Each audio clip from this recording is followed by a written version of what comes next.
Alright, this is Joy, and she's gonna go first, and she's our factory worker. Say go, Joy. Hi, I'm a factory worker.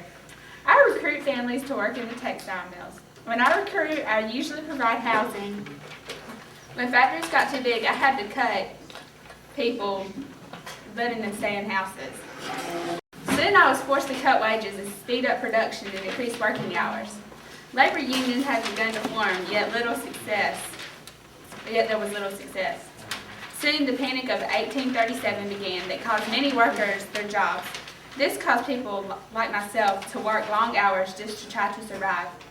Soon my children had to start working just so my family could survive. It's sad. Okay, now, thank you, Joy. Next we have Ansley, and Ansley is gonna be our planter. I'm a planter and I own about 20 slaves and live in a modern 2-story home. Most of my money goes to brokers so I can buy household goods. When the weather is good, I make most of my profit from cotton and other stuff.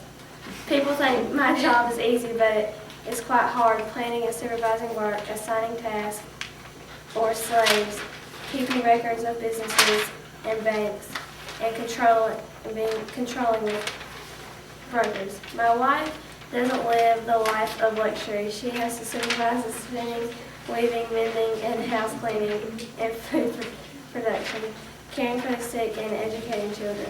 She also sees the needs of the slaves. Thank you, Ansley. Now, this is Katie, and she's our woman middle class. Okay, excuse me. Okay. My family and I, we're what they call the middle class. We're caught between the wealthy people and the poor people. Again, the middle class, they're like farmers, and there's even lawyers and ministers in there. Okay, but we live in a modern but a comfortable house. We have things like stoves and rugs and baths and stuff like that. And most of our income goes to like what the things we need in life, you know. We don't have all the luxury of the things we just want. We have most of what we need.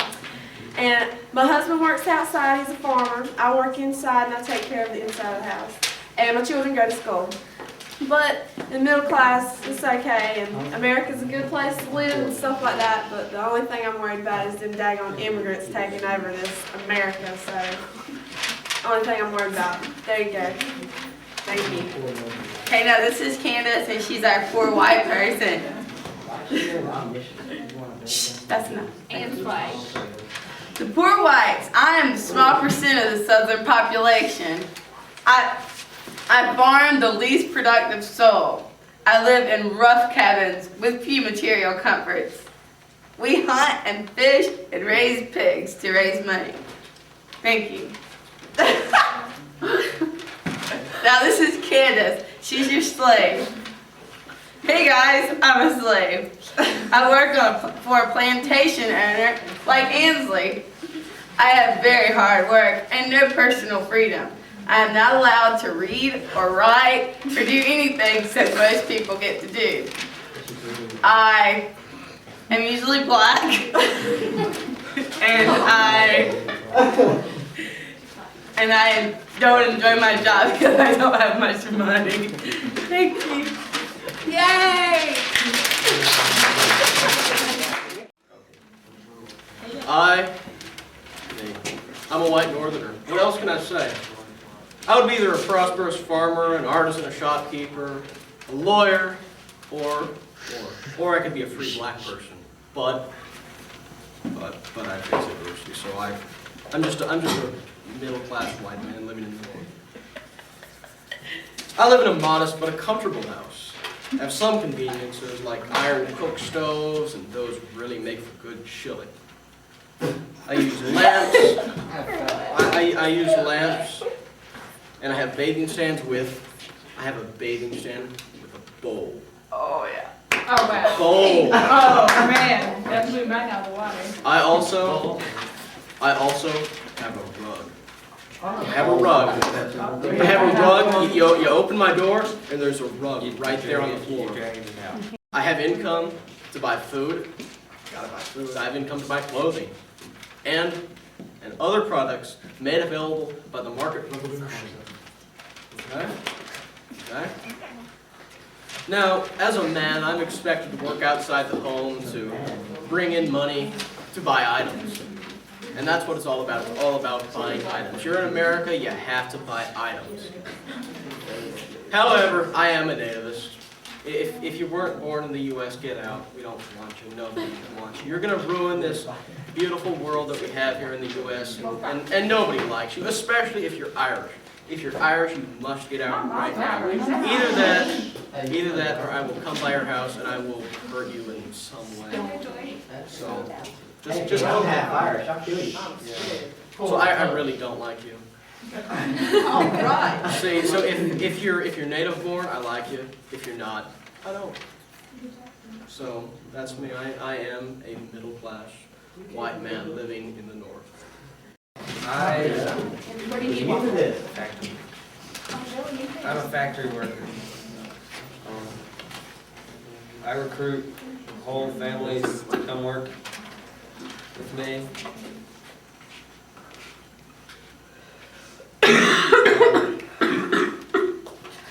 I'm just gonna read the facts. Can I just read the facts?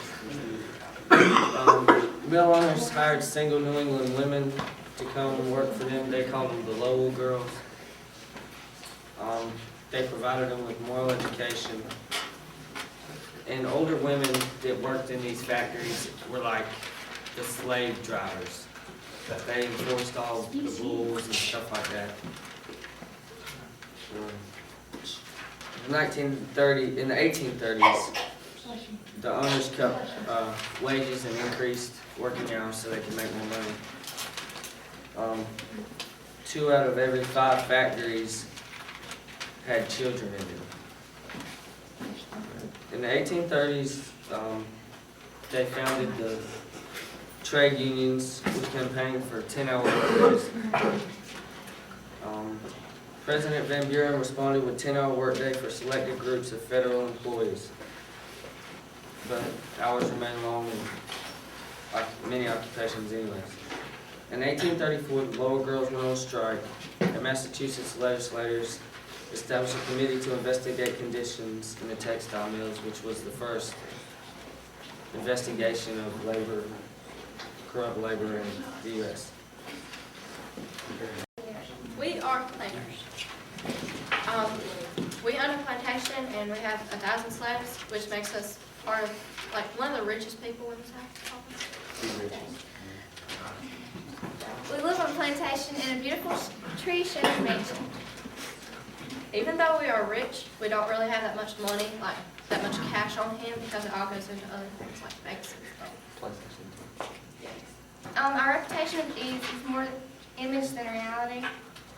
Our husbands really have many tasks such as planning and supervising the work, assigning tasks to slaves, keeping records of business transactions, writing to ship owners or bankers, and contracting with brokers. We as planners, wives, weave men, clean house, prepare food, care for the sick, educate the kids, and take care of the slaves. I am a farmer, and I am a yeoman, and I make up the majority of the southern whites. We live on fertile lands, but we, as in us, have no access to markets like the Blue Line and Winn-Dixie. We build simple 2-room log cabins, and we raise cattle and pigs, and we sell crops for cash. Would that be a cash crop? Whatever. And we don't own slaves. A lot of us don't own slaves. And our social status and wealth varies considerably. And we have the least productive soil, and we survive by hunting and fishing and raising pigs. We're slaves. We live on plantations and farms, and we have a very hard life. Since we're field hand slaves, we work from dawn to dusk and beyond during harvest. And usually whenever we're working, we have the supervisor, our slaveholders supervise us, so we don't try to run away. Y'all get back on to work now. I am the narrator. Did you get that? Introducing Ricky Connolly of the Northern Middle Class. He is a wealthy lawyer who makes 100 G's annually. Shoot. I am a northern middle class lawyer who fears the Roman Catholicism is growing with the power of the Irish. I favor nativism, policy of favoritism of native born to foreign born. Immigrants are corrupt and inferior to us. I live in a huge, lavish home with the latest in household conveniences.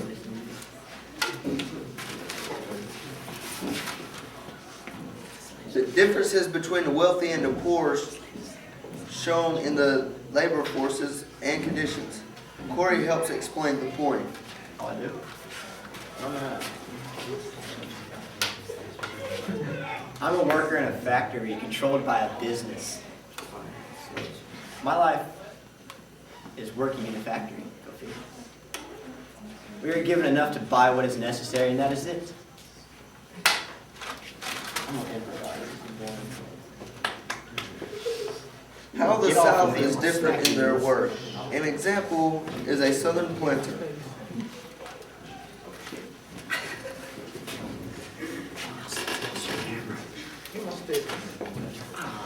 I hold more than 20 slaves. What am I slave?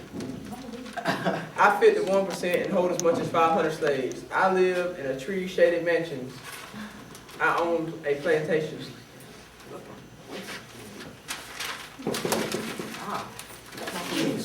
Hey.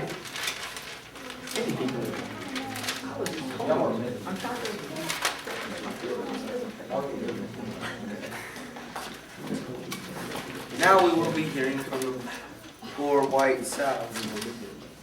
Just like that. Yeah, well, I live on a plantation.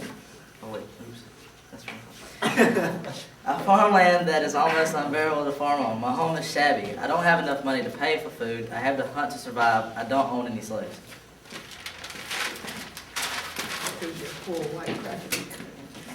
Slaves in this population are worse off than the poorest white man, but are supported by their holders.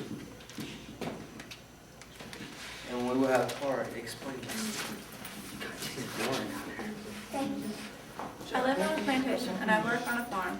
I pick cotton and I'm controlled by a slave driver. I go with only one pair of shoes per year and I get 2 outfits a year. One is for summer, one is for winter.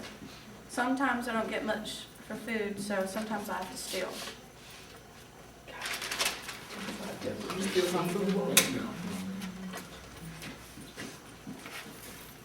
Okay, Colin, what is your intake on slaves?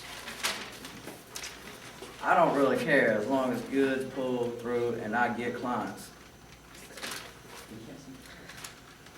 For the poor North, what is your intake of the slaves? I need slaves to keep my job.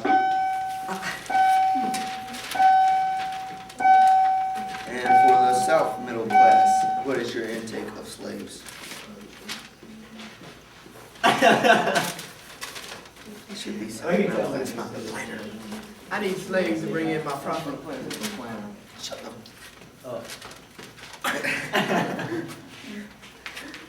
For the Southern poor, what is your intake of slaves? Well, I do my own work, so therefore slaves don't bother me.